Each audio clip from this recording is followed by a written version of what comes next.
No CNN Exclusivo Governadores de hoje, a gente entrevista o governador da Bahia, Rui Costa.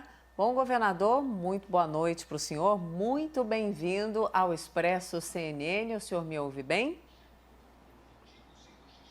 Ouço bem, boa noite. É um prazer estar aqui com vocês. Prazer é todo meu. Vou dar boa noite para minha companheira também. Oi, Dani. Mona Lisa, boa noite, governador. Governador, dizem que jornalista Boa pé noite, quente... Dani. Desculpe, interrompi. Jornalista pé quente não tem essa de coincidência, é pé quente mesmo. No dia da entrevista com o senhor, é o dia que acontece esse encontro, né, através da tecnologia com o presidente Jair Bolsonaro e outras autoridades. Enfim, o ministro Mandetta disse que a reunião terminou ali arrefecendo o clima ruim. É isso mesmo? O senhor gostou do que foi proposto pelo governo federal, do que foi definido pelo governo federal? A Bahia vai ter uma outra condução da pandemia depois desse encontro? Olha, Daniela e todos os amigos da CNN, primeiro eu agradeço, os governadores agradecem que a sua solicitação de cada um dos governadores foi aceita pelo presidente da República. Nós havíamos pedido essa reunião porque é impossível imaginar que um país continental como o Brasil consiga coordenar, gerenciar uma crise dessa magnitude sem uma coordenação, sem uma cooperação nacional. Então, os governadores assinaram um documento do Fórum Nacional solicitando essa reunião e, felizmente, o governo federal resolveu fazer e, para viabilizar a comunicação dos governadores, optou por fazer regionalmente. Fizemos a reunião hoje, portanto, consideramos um passo importante, porque iniciamos, e eu espero que seja mantido nas próximas semanas, um diálogo entre os entes federados, o governo federal, estados e municípios, e com isso consigamos coordenar ações para combater e enfrentar essa verdadeira guerra contra o vírus. Alguns pontos nós estamos detalhando isso no item, por exemplo, da saúde, que você se referiu, o ministro Mandetta. Eu até solicitei ao final da reunião que o presidente Bolsonaro sugerisse ao ministro fazer uma reunião específica, já foi agendada para quarta-feira agora, depois de amanhã, porque não ficou muito claro. O ministro falou de 8 bilhões de investimentos para a saúde, mas não especificou bem como é que esses recursos seriam utilizados, como seriam distribuídos entre União, Estados e municípios. Então, esse é um item a esclarecer, portanto, eu não consigo hoje fazer uma avaliação desse item específico, porque, apesar do ministro ter tentado, para mim não ficou claro. Eu estava acompanhado do secretário de Saúde, que para ele também não ficou claro. Eu espero que nessa reunião específica sobre a área de saúde, na quarta-feira, a gente possa detalhar a forma de uso desse recurso, aonde ele vai ser aplicado, como ele vai ser distribuído. E foi apresentado outras informações, respondendo à carta dos governadores, e eu considero respostas positivas. A exemplo da compensação de um valor para compensar a queda de arrecadação que os estados vão ter. Eles anunciaram 4 bi que seriam distribuídos entre os estados para compensar a queda de arrecadação e manter os serviços públicos funcionando para a população. Sinalizado também de recursos para a securitização e abertura de crédito para os estados, e vai ter uma reunião essa semana específica com os secretários da Fazenda de cada estado para também detalhar esse item. Estenderam para todos os 27 unidades da federação o que São Paulo conquistou ontem no STF, ou seja, a suspensão por 6 meses de dívidas com bancos públicos e com a própria União, e os estados do Nordeste solicitaram que isso pudesse ser estendido ao financiamento internacional, porque no caso do Nordeste, a maior parte do financiamento é de Banco Mundial e bancos internacionais de fomento, que tem a garantia da União. Portanto, que esse recurso também seja estendido ao seu pagamento por 6 meses, garantindo que nesse período os estados possam se concentrar na infraestrutura e nas ações voltadas à atenção e no cuidado da população. Governador, ontem também, na verdade hoje, desculpa, é que hoje foi tanta notícia que a gente se confunde. O Supremo Tribunal Federal, o ministro Marco Aurélio, atendeu a um pedido, dos governadores da região Nordeste, proibindo novos cortes no Bolsa Família. O governo também federal sinalizou com um acréscimo, na lista de beneficiários. Minha pergunta é, o senhor tem alguma projeção, alguma estimativa de como essa queda na economia por conta da crise do coronavírus pode impactar a lista de beneficiários do Bolsa Família no seu estado, na Bahia? Sim, nós governadores entramos com ação por dois motivos. Primeiro, que haviam cortes incorretos, muitas famílias muito pobres, de 3, 4 filhos, moradores de zona rural, há meses sem receber o Bolsa Família, ou foram cortados em janeiro, fevereiro e março, sem nenhuma explicação consistente. E o segundo problema é a inclusão de pessoas absolutamente desproporcional. A região, por exemplo, Sudeste, acrescentou só em um mês de janeiro 59 mil pessoas. A região Nordeste inteira, 3 mil pessoas. Então, algo que não tem justificativa técnica, racional e lógica.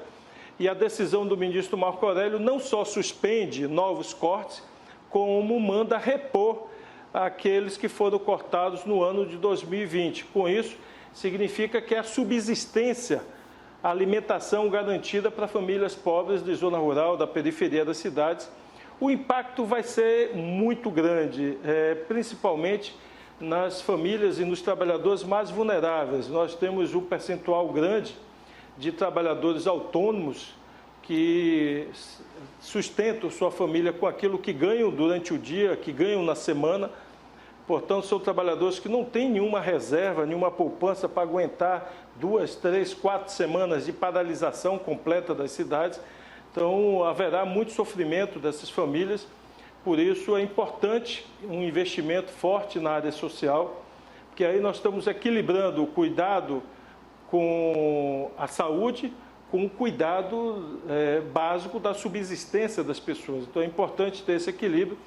Essa ação judicial que nós ganhamos hoje, com certeza, ela vai ajudar muito a manter condições mínimas de sobrevivência dessas famílias. Governador, queria uma atualização, agora pensando na pandemia do novo coronavírus. O senhor vai manter as barreiras nas estradas em relação àquele seu pedido ao governo chinês de respiradores e materiais de proteção individual? Isso tudo está mantido, mesmo depois dessa conversa com o governo federal? Sim, está mantido. Nós não temos bloqueio de passagem nas estradas. Na Bahia, nós não fizemos esse bloqueio. O que nós estamos fazendo nas estradas e vamos continuar fazendo é o monitoramento de quem entra.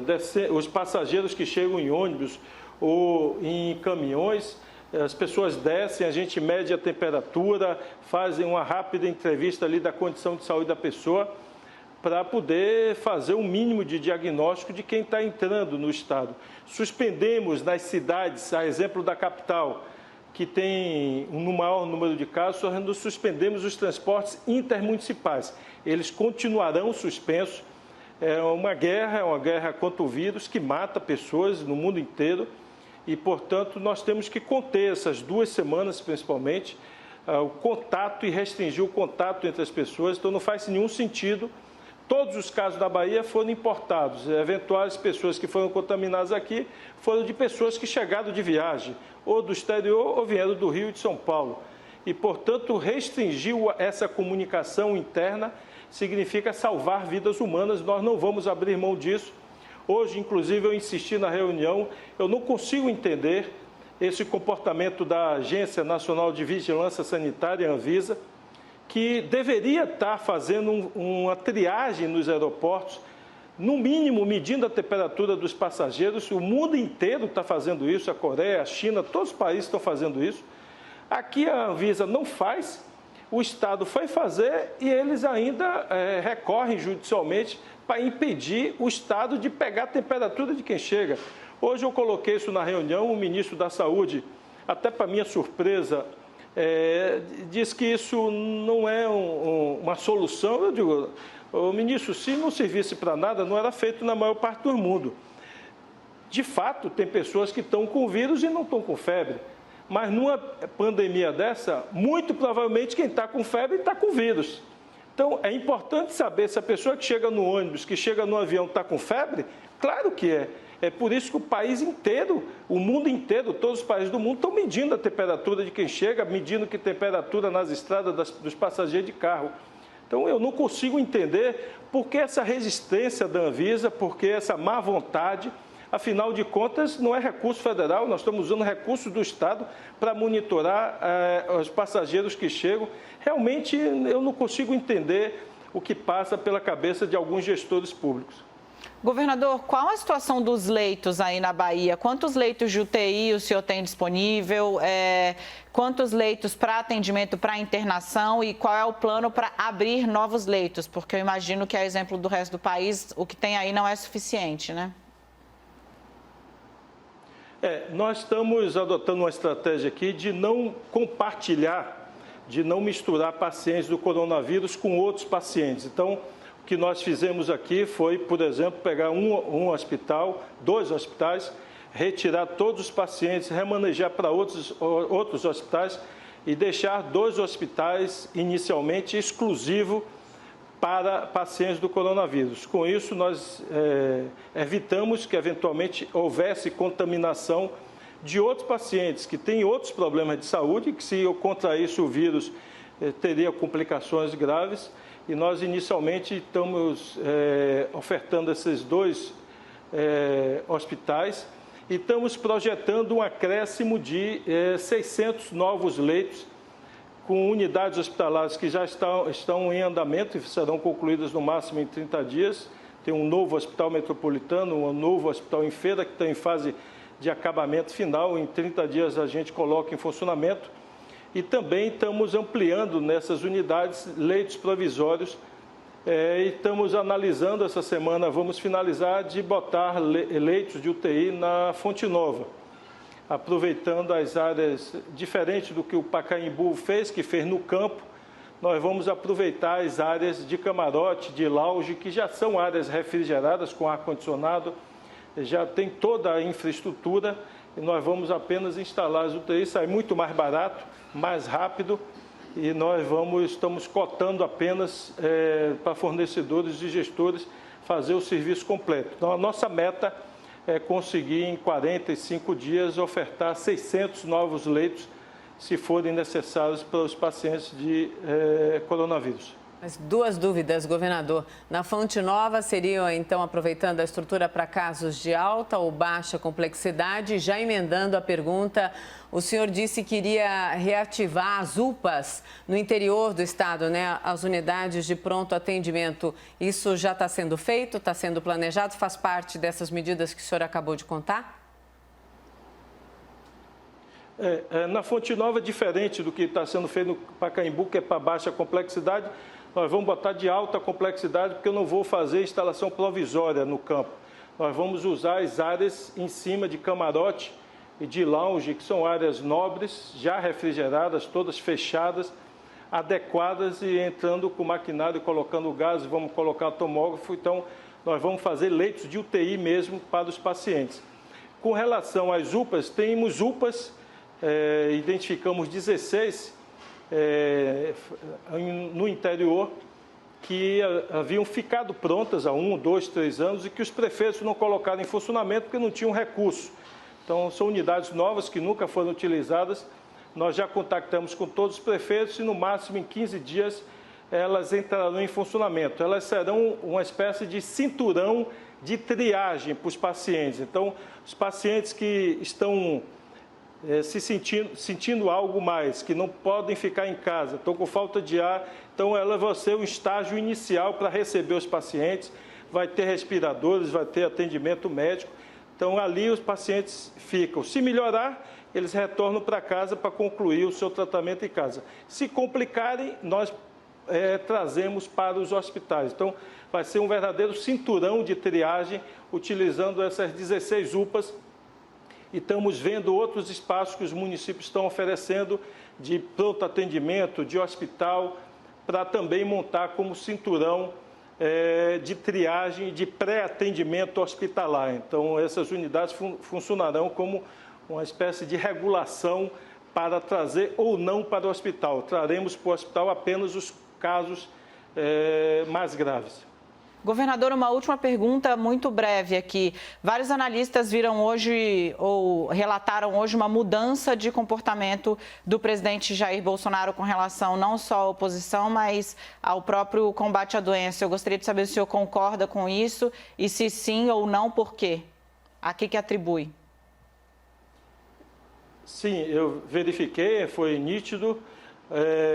Eu acho que isso é em função do colapso que o Brasil estava entrando e não é possível quando o país se autoconduzir, por mais boa vontade que os governadores e prefeitos tenham, é preciso uma coordenação nacional. A sensação que eu tenho é que a ficha caiu e eu espero que esse comportamento que nós vimos hoje ele permaneça ao longo das semanas e dos meses, porque nós precisamos, independente das diferenças políticas partidárias, é preciso colocar o cuidado com o ser humano em primeiro lugar e deixar as fofocas, futricas políticas de lado. E depois que passar a crise, depois que passar o coronavírus, aí cada um dá prioridade no que quiser. Mas nesse momento nós não podemos nos dar ao luxo de colocar intrigas ou disputas políticas partidárias, eleitorais, e deixar em segundo plano o cuidado com o ser humano. Então, eu acho que hoje caiu a ficha e é nítida a mudança de postura e espero que essa postura de hoje permaneça ao longo das semanas e dos próximos meses. Certo, governador. Muito obrigada pela sua participação aqui no Expresso CNN. Muito obrigada pelas informações, pelo seu tempo. Governador Rui Costa da Bahia, seja muito bem-vindo sempre. Nosso canal é de informação e prestação de serviço para todos os brasileiros. Muito obrigada. Eu que agradeço. Um forte abraço e boa noite a todos.